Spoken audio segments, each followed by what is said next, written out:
காட்டு பகுதியில் வராகியை வைக்கும்போது தீட்சை கொடுத்தது 82னா கிட்டத்தட்ட 30-40 வருஷங்கள் கடந்துருச்சு. அதுக்கப்புறம் நான் வராகியின் தீட்சை யாருக்குமே கொடுத்ததில்ல. என் ஃபங்க்ஷன்னாலே விழானாலே தீட்சை கொடுக்கும் விழாவாகத்தான் இருக்கும். போன முறை அன்னாபிஷேகத்தப்ப அதுக்கு முறை தீட்சை கொடுத்தேன். இந்த முறை குழந்தையின் உடம்பில் தாய் இறங்கி அன்னாபிஷேகம் பண்ணதுனால தீட்சை யாருக்குமே கொடுக்காத என் ஃபங்க்ஷன்னா போன முறை வராகியை வச்சபோது தான் தீட்சை கொடுக்கல. அது காரணங்கள் நம்ம ஃபங்க்ஷன்னாலே தீட்சை கொடுப்போமே, கொடுக்கலையே அப்படின்னு நினச்சிக்கிட்டு இருந்தேன். வராகி தீட்சை வாங்குவது மண் சார்ந்த பிரச்சனை மட்டுமல்ல, மனம் சார்ந்த பிரச்சனைகளும் தீர்க்கப்படும்.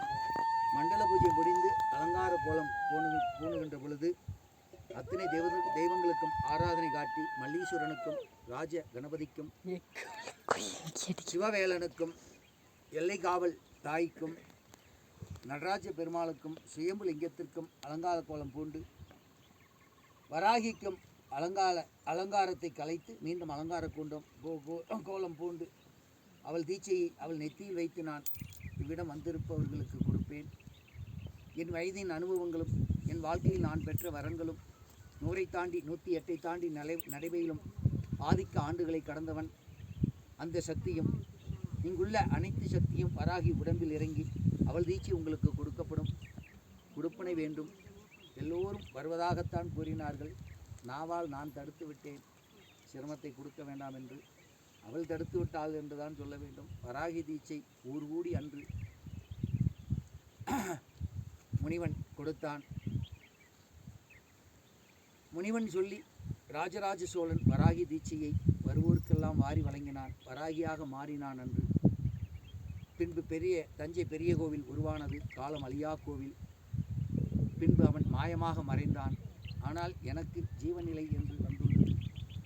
மாயமாக மறைவதும் ஜீவநிலை அடைவதும் என் தாயின் எண்ணங்களே என்னுள் புக வேண்டும். எது சொல்கின்றாலோ ஏற்றுக்கொள்கின்றேன்.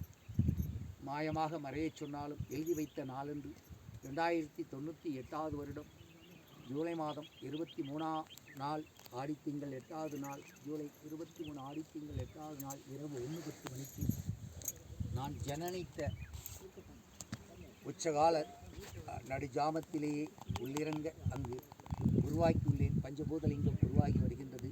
வராகி தீட்சை கொடுக்க 82இல் கொடுத்தேன். இன்று 2025இல் கொடுக்கின்றேன். வாங்கும் உள்ளங்கள் யாவும் பொறுமையாக வாங்கி பொற்காசுகள் அன்று கொடுக்கப்பட்டது. என் மகன் பிரதீப் பொற்காசுகள் கொடுக்கும் அளவுக்கு வளர வேண்டும். இதெல்லாம் தங்க காசாக ஒரு நாள் உங்களுக்கு தர வேண்டும். ஒவ்வொருத்தருக்கும் இல்லங்கள் கட்டி தருவான். அவனை வளர்த்து விட வராகிதான் வந்துதான் அது நடக்கும். என் மகனை வளர்த்து விட்டால் இந்த எல்லைக்கு அவனே சேவை செய்வான். ராஜராஜ சோழன் செய்வது போல் என் மகனும் இவ்விடத்தில் செய்ய வேண்டும். ஏழைகளின் துயரை துடைக்கத்தான் இயேசுவை கும்பிட்டவன் ஈசனுக்கு வந்தான். எல்லாம் ஒன்றுதான் என்பதை அறிந்து வந்தான். தாயே, உனக்கு மண்டல பூஜை தொடங்கப் போகின்றது. அவரவர் கைகளால் அபிஷேகத்தை ஏற்றுக்கொள். சந்தோஷ் என்ற சிவவேலன் நான் உனக்கு அபிஷேகம் செய்தவுடன் அவன் தொடங்கி வைப்பான். பின்பு அனைவரும் தொடங்க அனைவர் கையாலும் மண்டல பூஜையை ஏற்றுக்கொள்.